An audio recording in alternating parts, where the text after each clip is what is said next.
Bonjour à tous, bonjour à toutes. Voilà, nous sommes de nouveau dans le cours de Christologie, mais cette fois dans la partie sotériologique. Après l'introduction, nous entrons dans la partie biblique, celle qui est intitulée Jésus-Christ et le salut dans le Nouveau Testament. Je vous propose de lire un texte très important qui est le kérigme, tel qu'il est rapporté par Paul dans la première aux Corinthiens au chapitre 15. Verset 3, « Je vous ai donc transmis en premier lieu ce que j'avais moi-même reçu, à savoir que le Christ est mort pour nos péchés selon les Écritures, etc. » Donc, cette affirmation de foi fondamentale qui donne déjà un sens à la mort de Jésus. Le Christ est mort pour nos péchés. Dans le texte grec, Christos apetanen hyperton hamartion hemon. Voilà, la mort de Jésus, elle a un sens. C'est une mort pour nos péchés selon les Écritures.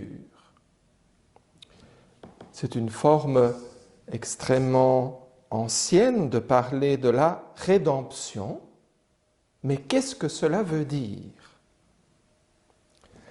Alors, cette thématique de la rédemption, cette thématique du salut, est intimement liée à la question du pardon du péché, du pardon de la faute. C'est un thème central dans le message de Jésus lui-même. On peut relire un texte qu'on a pu étudier avec les étudiants au premier semestre lorsque nous avons étudié l'évangile de Marc au chapitre 2, verset 5. Nous lisons ceci.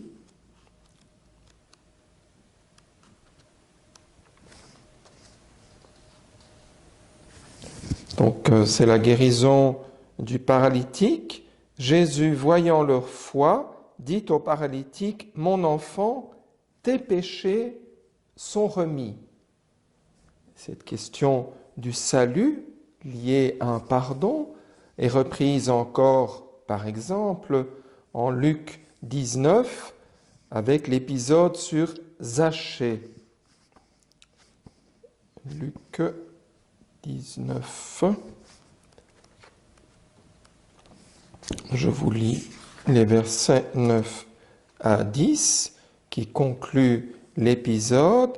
Jésus lui dit, « Aujourd'hui, le salut est arrivé pour cette maison, parce que lui aussi est un fils d'Abraham. Car le Fils de l'homme est venu chercher et sauver ceux qui étaient perdus. » Et précédemment, au verset 7, la foule murmurait « Il est allé loger chez un homme pécheur. » Le salut entre dans cette maison qui a donc une dimension de pardon. Pensons encore à un autre texte, cette fois sur la femme adultère en Jean 8.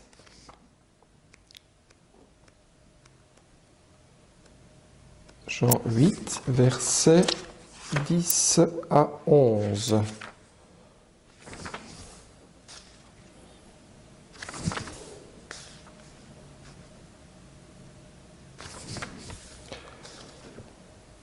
Donc, on sait bien que cette femme est considérée comme pécheresse, et puis Jésus se redresse et dit « Femme, où sont-ils? Personne ne t'a condamné. » Elle dit « Personne, Seigneur. » Alors Jésus dit « Moi non plus, je ne te condamne pas. Désormais, ne pêche plus. » Voilà quelques textes qui nous rappellent à quel point le thème du pardon, le thème du salut, est au centre de l'enseignement, au centre du ministère de Jésus.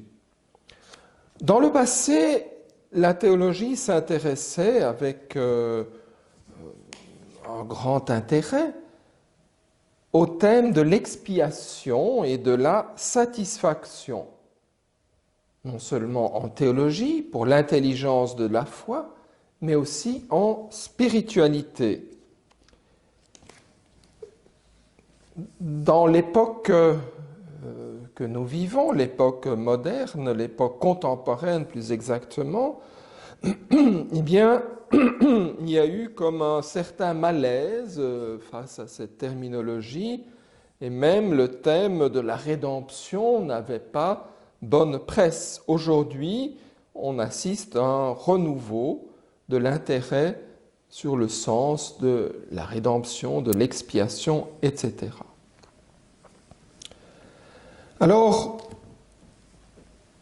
pour entrer dans la sotériologie biblique, il faudrait 30 heures de cours.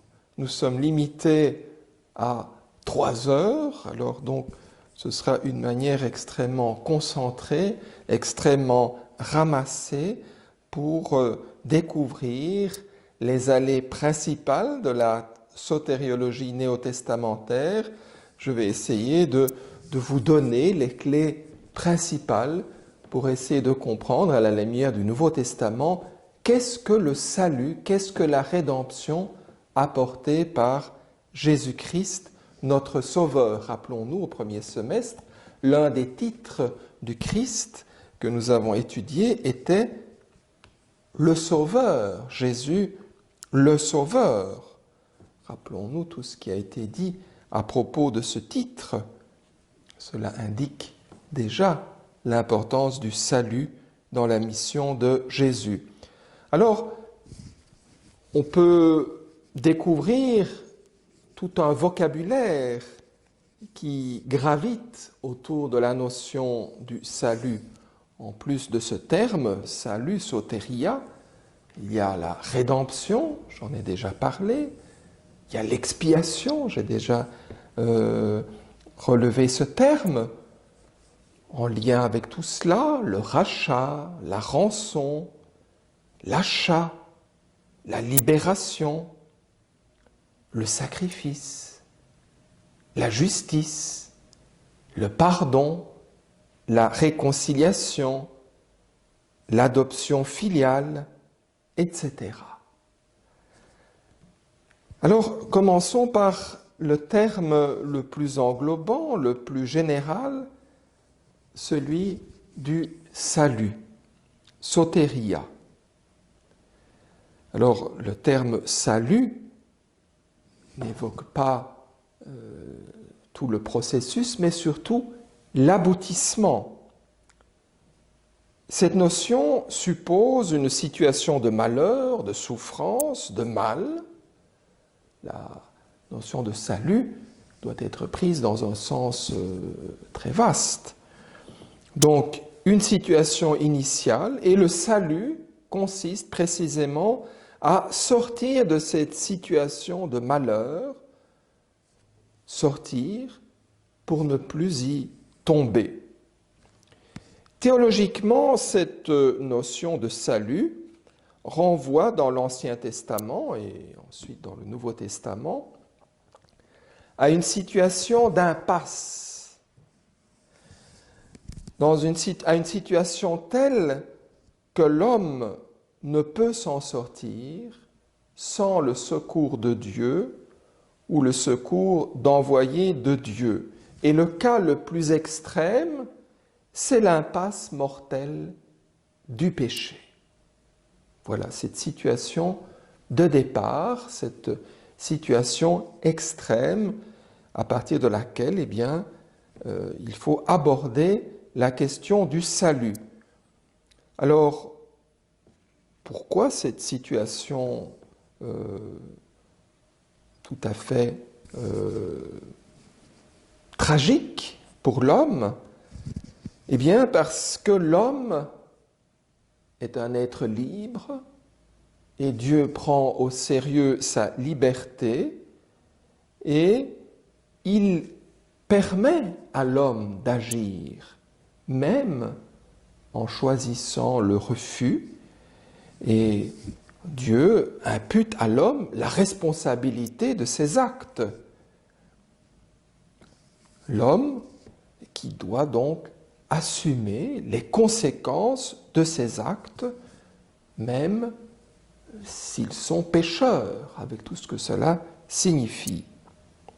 Dans le Nouveau Testament, le salut se concentre sur Jésus. Jésus accomplit l'œuvre du salut. Alors, nous allons réfléchir pour essayer de comprendre le mieux que l'on peut faire, que l'on puisse faire, comment le Nouveau Testament permet de préciser ce qu'est ce salut et comment il s'est réalisé. Nous n'allons pas examiner tous les termes, des termes qui relèvent d'autres cours, notamment du cours d'anthropologie théologique, comme par exemple la justification, la réconciliation, l'adoption filiale, qui insistent surtout sur le point d'arriver.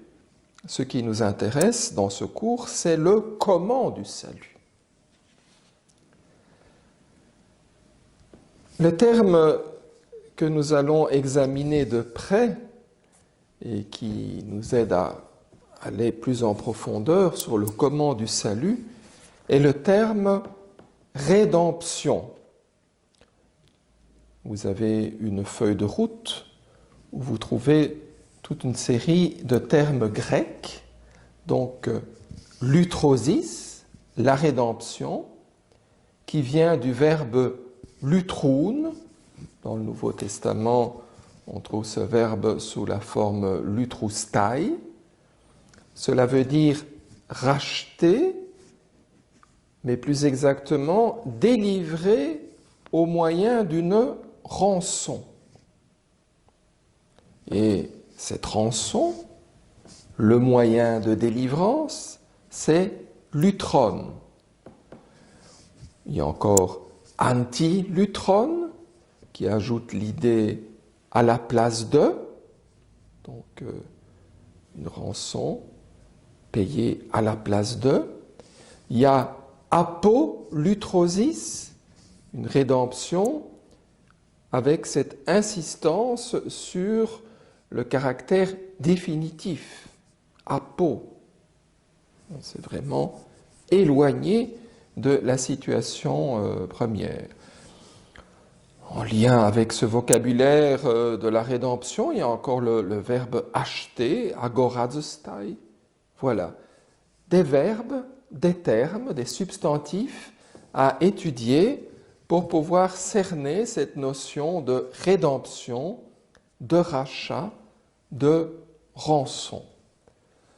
Alors, ces termes peuvent paraître un peu étonnants, un peu étranges. Pourquoi parler du salut apporté par Jésus-Christ, avec ce vocabulaire? Quel est le sens de ce vocabulaire? On pourrait chercher le sens du côté des parallèles profanes. Lutron, rançon, désigne alors le plus souvent le prix payé en échange d'une libération d'un prisonnier. Par cette voie, donc dans cette perspective, on pourrait alors comprendre la rédemption apportée par le Christ dans le cadre d'une justice objective où le Christ paie le prix qui convient en stricte justice. Mais immédiatement se pose alors la question, mais à qui Jésus a payé ce prix? Qui l'a exigé? Dans l'histoire de l'Église, on a parfois affirmé que le prix était à payer à Satan, à qui l'homme, par son péché, s'était vendu. On a aussi pu comprendre que le Christ a payé la rançon à Dieu qui exigeait ce prix.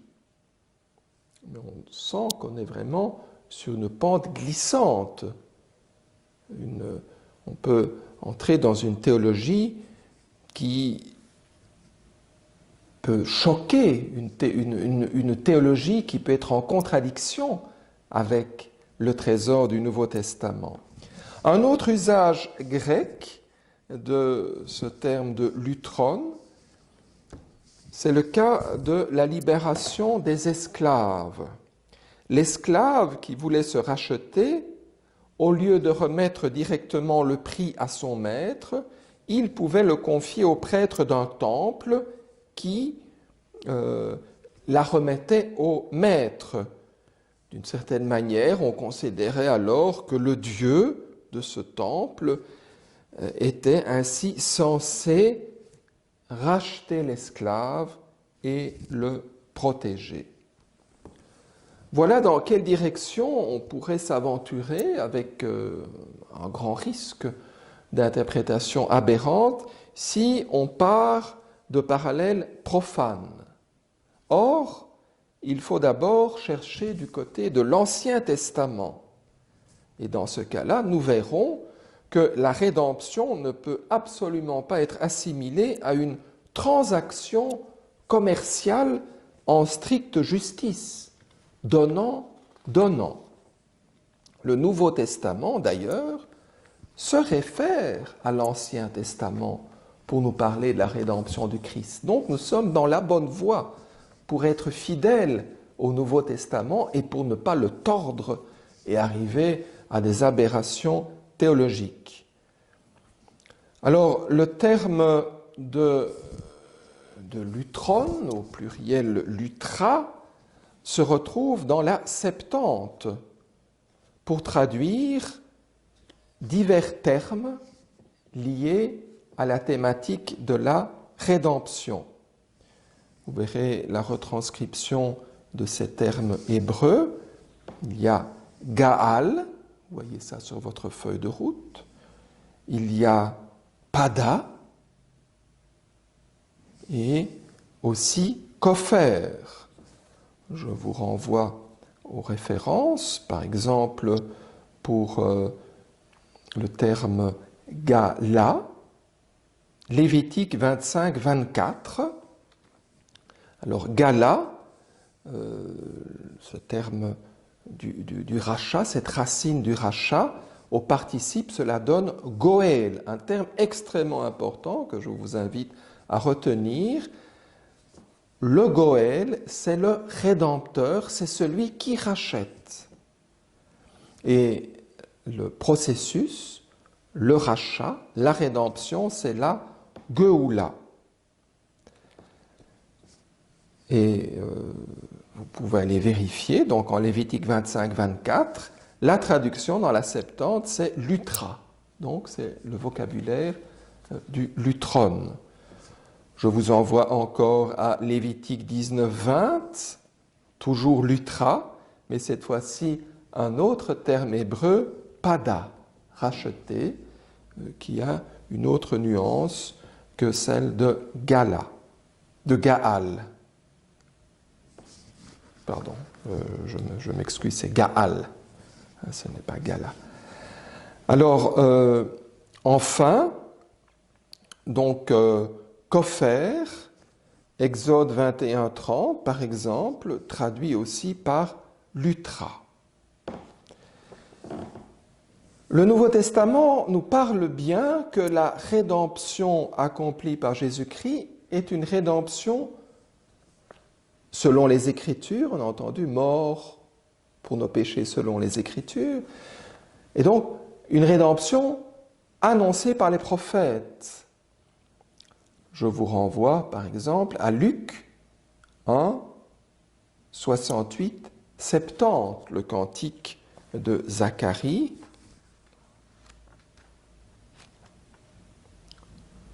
Donc Luc 1, 70. Je commence au verset 68. « Béni soit le Seigneur, le Dieu d'Israël, de ce qu'il a visité et délivré son peuple, racheté son peuple, et nous a suscité une puissance de salut dans la maison de David son serviteur, selon qu'il l'avait annoncé par la bouche des prophètes des temps anciens, pour nous sauver de nos ennemis. » On peut encore se reporter au cantique de Siméon, au chapitre 2, versets 29 à 32. Quand le Nouveau Testament pense au salut, il se réfère en particulier à deux grands événements du salut de l'histoire d'Israël. L'Exode, la libération de la servitude d'Égypte, et le retour de l'exil avec le second Isaïe. Ces deux formes fondamentales du salut dans l'Ancien Testament sont le signe de l'alliance nouvelle. Ils annoncent la grande rédemption de l'avenir, la rédemption eschatologique, le salut apporté par Jésus-Christ. Alors, partons maintenant de la racine Gaal. Qu'est-ce que ça signifie, Gaal? Acheter, racheter, mais dans quel sens? Il est difficile de connaître le sens étymologique de cette racine hébraïque. Il faut donc partir des emplois de cette racine. C'est un terme d'origine juridique, 29 emplois dans le Lévitique, un terme qui a pris petit à petit un sens théologique, spécialement dans le second Isaïe. C'est Dieu qui rachète. Alors, au niveau juridique, la racine Gaal s'applique à diverses situations de la vie humaine, de la vie en société, une accusation injuste, la position d'une femme abandonnée, un champ, une propriété qu'on a perdue, le sang versé. C'est dans ce contexte-là, ce contexte de la vie humaine, qu'intervient la thématique du Gaal. Cette thématique implique aussi un moyen de pression, un moyen de rachat. Cela peut être une compensation, mais ne s'impose pas, car Dieu peut racheter sans aucune compensation, simplement par un acte de puissance. Enfin, la thématique du Gaal, du rachat, est utilisée aussi en lien avec un droit, un devoir de rachat qui incombe au Rédempteur, au Goël.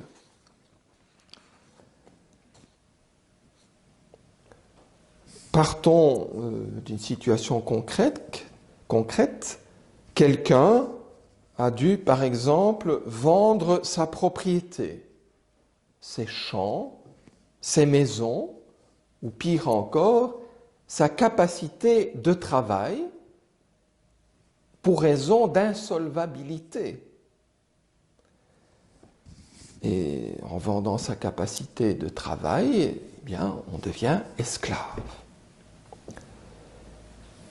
Le Goël, le Rédempteur, qui est ordinairement le plus proche parent, a le droit et le devoir de racheter.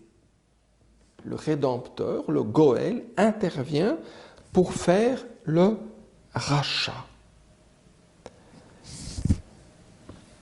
Il y a aussi la thématique du vengeur du sang, le Rédempteur comme vengeur du sang. Il faut comprendre cela dans une société où il n'y a pas encore de tribunal. Et dans ce cas, le plus proche parent a le devoir de venger un membre de la famille qui a été tué, non pas tellement dans un esprit de vengeance que dans un esprit de récupération pour le groupe social. Le sang du meurtrier devrait réparer la perte du sang versé.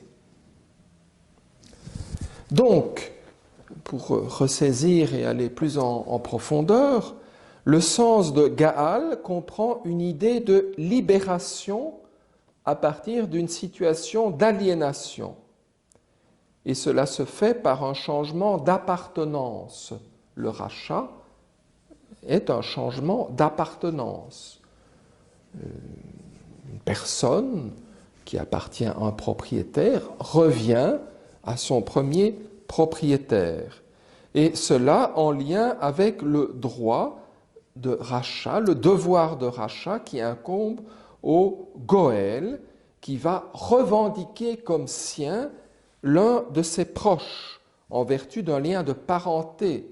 Donc c'est la solidarité qui joue.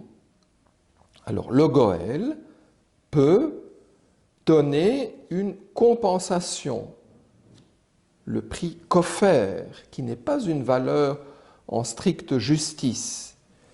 Nous allons essayer de mieux comprendre ce qu'est ce prix kofer pour bien saisir le sens de la rançon dans la rédemption accomplie par le Christ. Ce qui compte avant tout dans ce processus, c'est le résultat final, l'acquisition par le nouveau propriétaire, qui est en même temps une libération. L'ancien propriétaire n'a plus de droit à faire valoir sur la personne ou la chose rachetée. Ceci vaut pour la vie sociale. Qu'en est-il maintenant du Seigneur, de Yahvé, qui devient notre Goël, notre Rédempteur? Dieu se fait le Goël, le Rédempteur de ceux qui n'ont personne pour les défendre. Dieu se fait ainsi le Goël des orphelins qui n'ont pas de proches parents qui viendraient les racheter. Yahvé est tout spécialement le Goël de son peuple Israël qui lui appartient. Et donc, le Seigneur, par ce lien particulier avec Israël, est, d'une certaine manière, le plus proche parent d'Israël, et c'est à lui qu'incombe le devoir de racheter Israël. Ainsi, lorsqu'Israël tombe en servitude, par exemple en Égypte, sous Pharaon, ou encore à Babylone, c'est le Seigneur qui va intervenir comme le Goël de son peuple en affirmant son droit de rachat. Alors, dans le cas de l'Exode, c'est en vertu des promesses aux patriarches qu'Israël appartient à Dieu. Et pour l'exil à Babylone, il est clair que l'alliance est déjà nouée et que Israël est vraiment le peuple de Dieu que Dieu peut revendiquer pour sien, pour le racheter. Israël était devenu la propriété de Pharaon ou la propriété du roi de Babylone, et le Seigneur l'a racheté, et ainsi Israël est redevenu la propriété du Seigneur. Et Dieu a récupéré tous ses droits sur son peuple, et c'est compris en même temps comme une libération. Alors il est clair que le Seigneur Yahvé n'a rien payé à personne. C'est un acte gracieux de la puissance de Dieu. Alors ce sens théologique apparaît déjà dans une relecture faite par Osée au 8e siècle, chapitre 13, verset 14, mais c'est surtout le second Isaïe qui va parler de la libération de cette manière. Ainsi, le second Isaïe va célébrer le second exode du retour d'exil, en référence donc à l'exode d'Égypte.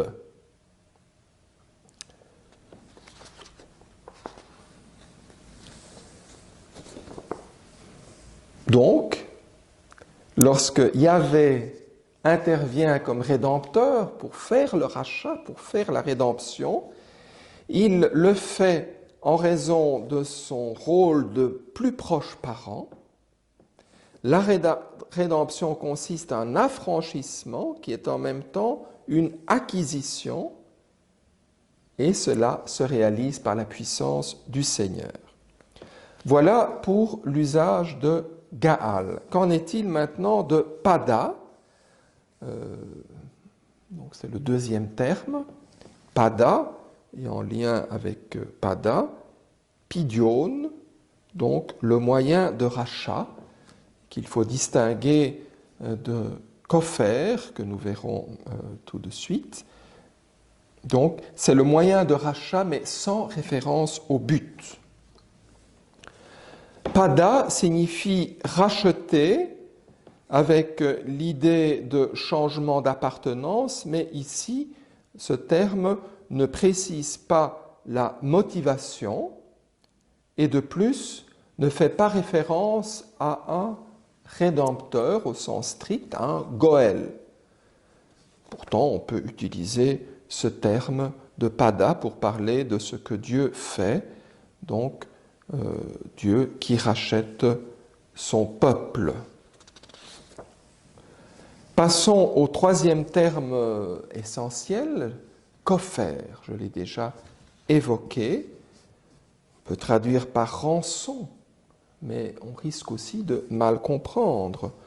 On peut parler de prix d'apaisement, de prix de compensation, mais encore faut-il bien comprendre, car ce qui compte avant tout, c'est le but recherché, la libération, la réconciliation réalisée. Donc, Kofer n'est pas un prix d'achat au sens strict. Je vais maintenant préciser, on va développer cela ultérieurement. Kofer est le signe de la bonne volonté de la partie coupable, lésée. C'est un signe proposé par la partie lésée. Je reprends, pardon. C'est le signe de la bonne volonté de la partie coupable proposé par la partie lésée. Est-ce que c'est une indemnité? Oui, mais il faut préciser encore dans quel sens. Ce n'est pas en tout cas un troc en stricte justice, c'est une sorte de compensation en vue de la réconciliation, en vue de la libération. Alors, vous avez quelques références au niveau biblique. Exode 21, 28 et suivant. À la place de la vengeance et des représailles, dans le cas d'un bœuf qui a été malencontreusement tué, on ne va pas réclamer la vie du propriétaire. On va rechercher une réconciliation avec un prix d'apaisement. C'est une grâce proposée par celui qui est lésé selon la mesure de la raison, pour la bonne entente des familles notamment. Alors, ce prix Kofer peut être refusé, par exemple en Proverbe 6, 32, 35. La jalousie blessée veut la vengeance au sens strict et non pas une rançon, un prix Kofer. Alors, attardons-nous maintenant à un texte assez singulier d'Isaïe, Isaïe 43, 3, 4.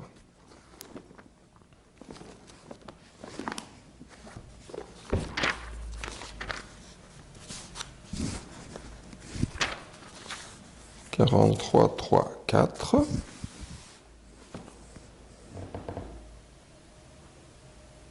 Je commence au début, verset 1. « Mais maintenant, ainsi parle le Seigneur qui t'a créé Jacob, qui t'a formé Israël, ne crains pas, car je t'ai racheté. » Voilà le vocabulaire qui nous intéresse. Et puis, au verset 4, « Car moi, le Seigneur, je suis ton Dieu, le Saint d'Israël, ton Sauveur.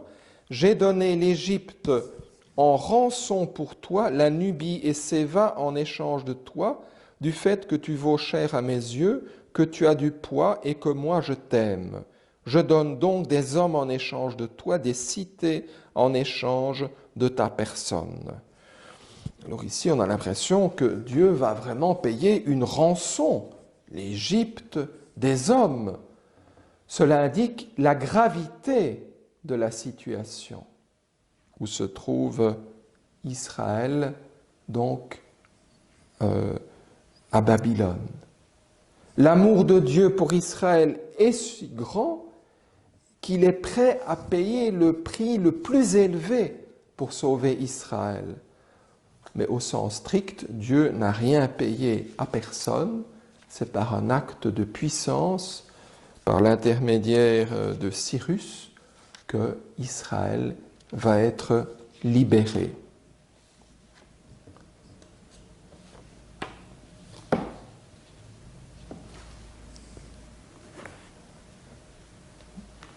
Alors, nous pouvons maintenant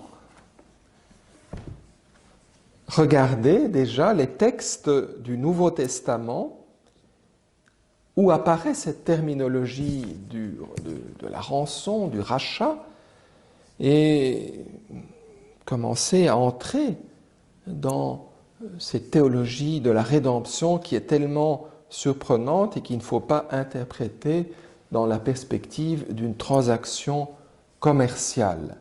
Donc gardez bien en vue ce qu'est la rançon, ce qu'est le rachat, ce qu'est le Rédempteur. Alors, quelques textes qui nous parlent, que nous connaissons. Marc 10, 45.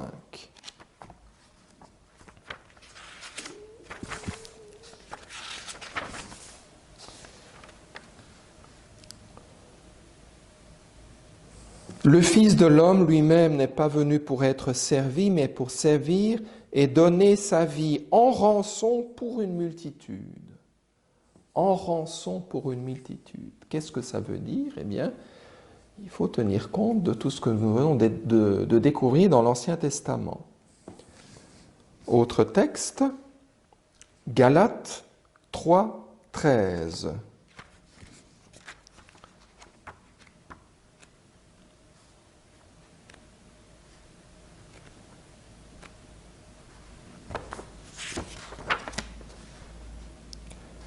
Le Christ nous a rachetés de cette malédiction de la loi, devenu lui-même malédiction pour nous, car il est écrit « Maudit quiconque pend au gibet ». Le Christ nous a rachetés. Qu'est-ce que ça veut dire? Ayons en tête la théologie du rachat dans l'Ancien Testament avec le Goël, le prix offert, etc. 1 Corinthiens 6, 20.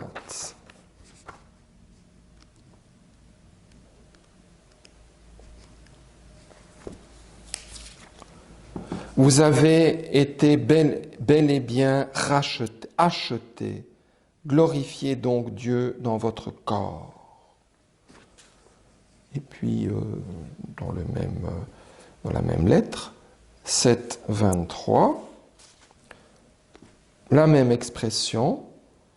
Vous avez été bel et bien achetés, ne vous rendez pas esclaves des hommes. Ce vocabulaire du rachat nous gêne peut-être, et je ne pense pas que dans la prédication on en parle habituellement de ce rachat, de cette rédemption. Pourtant, c'est une manière extrêmement riche pour parler du comment du salut apporté par le Christ. Lisons encore Apocalypse 5, 9. Apocalypse 5, 9. Il chantait un cantique nouveau. Tu es digne de prendre le livre et d'en ouvrir les sceaux, car tu fus égorgé et tu rachetas pour Dieu au prix de ton sang. Qu'est-ce que c'est que ce prix du sang? Des hommes de toute race, langue, peuple et nation. Alors, il ne faut pas oublier ces textes parce qu'on a du mal à les comprendre, ou alors ils nous gênent. Comment est-ce que le Christ peut racheter? À qui il paye? Dieu réclame-t-il un tel prix? Il faut vraiment faire un effort théologique pour entrer, quand je dis effort théologique, je dis effort exégétique, en l'occurrence ici, pour entrer dans la signification de toutes ces thématiques, et le travail que nous avons fait dans l'étude de l'Ancien Testament dans ce cours, eh bien, nous donne des outils pour comprendre ce que cela veut dire. Un autre texte très parlant, première de Pierre 1, 18, 19. 1, 18, 19. Sachez que ce n'est par rien de corruptible, argent ou or, que vous avez été affranchis de la vaine conduite héritée de vos pères, mais par un sang précieux, comme d'un agneau sans reproche et sans tache, le Christ discerné avant la fondation du monde. Ici, on traduit affranchi, mais à mon avis, c'est vraiment le terme du rachat. Je vais vérifier ça tout de suite. Première de Pierre 1, 18.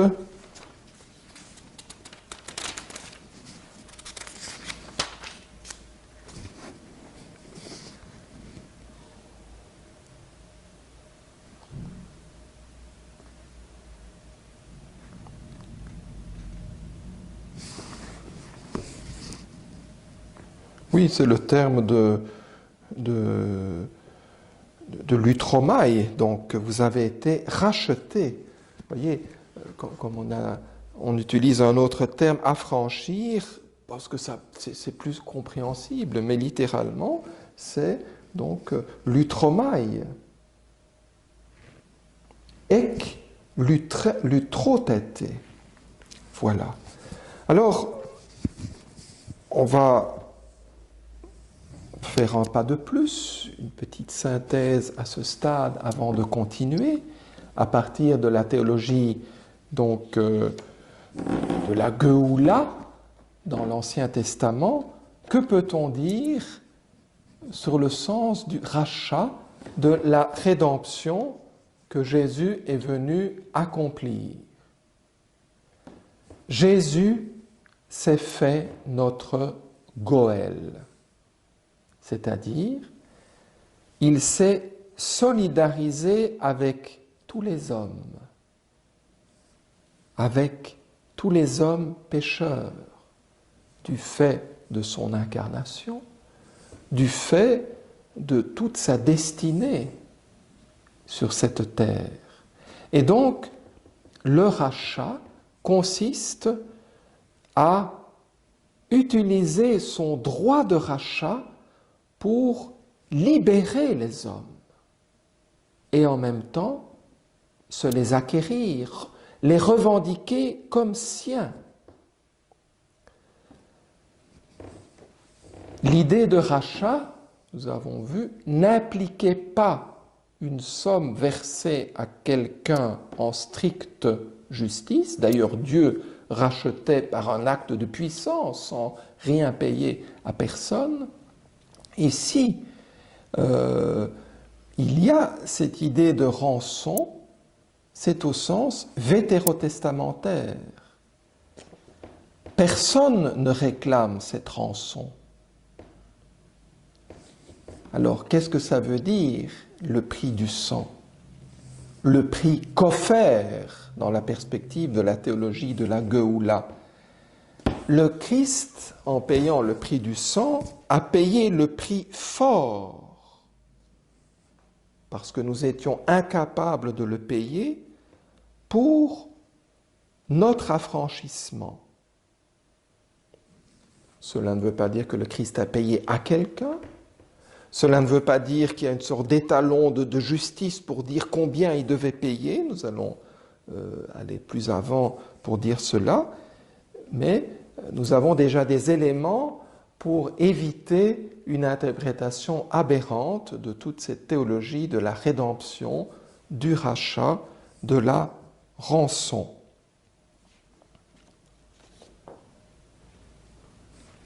Alors, continuons.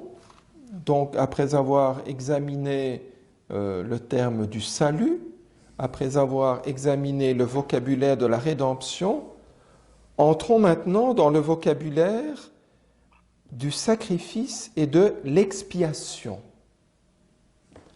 Nous verrons comment tout cela est lié. Un vocabulaire qui peut effrayer nos contemporains, un vocabulaire qu'on utilise peu ou qu'on ne veut plus utiliser, parler du Christ comme celui qui a expié nos péchés. Voilà. Pourtant, c'est un vocabulaire biblique qu'il faut essayer de comprendre. Donc, vous avez en retranscription les termes grecs, thusia, sacrifice, puis hilasmos, qu'on trouve notamment dans la première de Jean, au chapitre 2, verset 2, hilasterion, le propitiatoire. Alors ici aussi, on pourrait avoir une interprétation tout à fait aberrante. Alors, je lis d'abord le texte donc dans la première de Jean, et puis nous verrons comment on peut avoir une interprétation aberrante. Donc, première de Jean, chapitre 2, verset 2.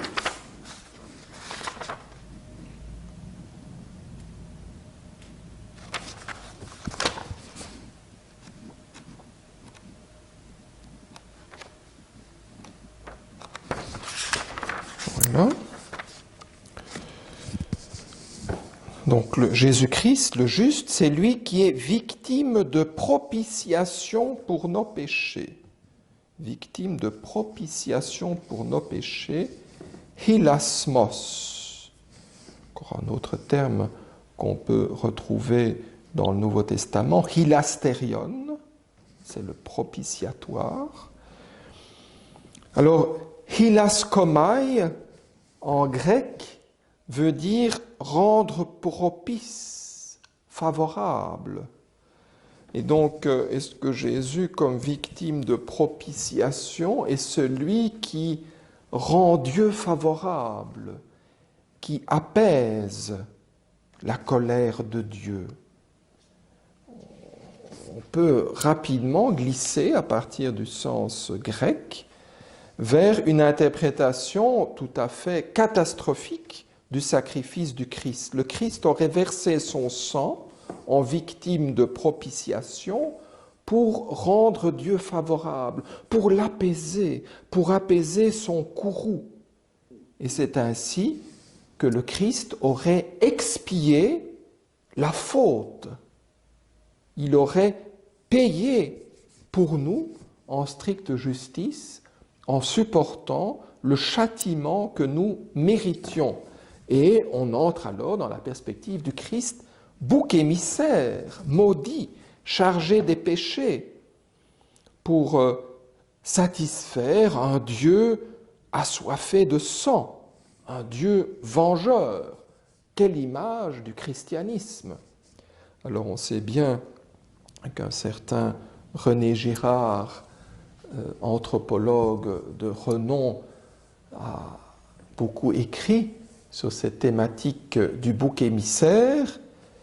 En tout cas, son interprétation ne coïncide pas avec l'enseignement biblique, et en particulier sur le sens du bouc émissaire dans le rite, de ce rite secondaire de la liturgie du jour des expiations. Nous allons y revenir.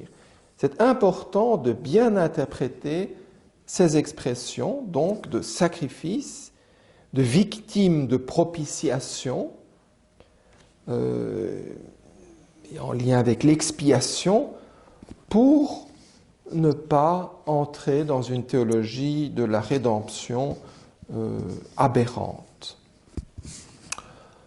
Pour finir ce cours, nous allons poursuivre donc dans le cours suivant.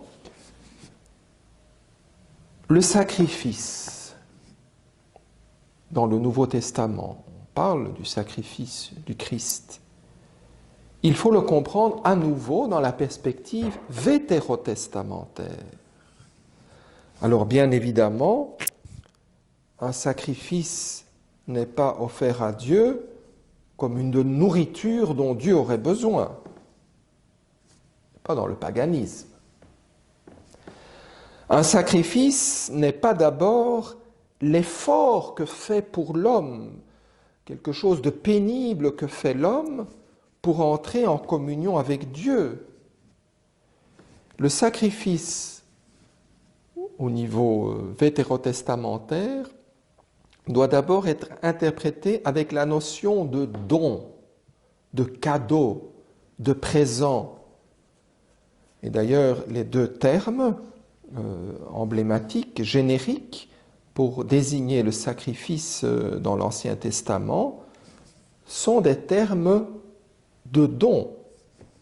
Ainsi, mina, minha et korban. À la base de tout, il y a le fait que tout appartient à Dieu et que nous sommes appelés à le reconnaître. Donc c'est d'abord Dieu qui nous fait le cadeau de nous donner tout ce que nous avons. Et nous allons reconnaître cela en faisant un don qui est une réponse qui reconnaît ce qui appartient à Dieu. Et dans ce mouvement de reconnaissance, nous voulons nous rapprocher de Dieu, entrer en communion avec Dieu et enlever tous les obstacles à cette communion. Et donc nous avons trois grands types de sacrifices dans la Bible. Le sacrifice d'Holocauste, où on offre tout à Dieu en reconnaissance, c'est l'acte de louange le plus élevé. On a tout reçu, on rend tout à Dieu. Le sacrifice donc d'Holocauste, le sacrifice de communion, qui indique notre désir d'entrer en communion avec Dieu, mais pour que cela puisse se réaliser, il y a le sacrifice pour le péché, autrement dit, le sacrifice d'expiation. Le sacrifice de réparation, avec toute le sacrifice du jour des expiations, on est dans la même perspective du sacrifice pour le péché, dont le but est d'enlever les obstacles qui nous empêchent d'entrer en communion avec Dieu. J'en reste là pour aujourd'hui.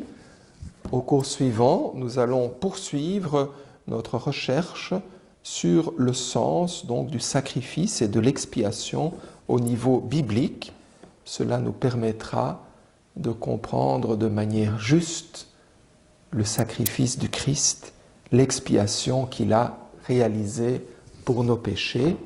C'est vraiment une bonne nouvelle.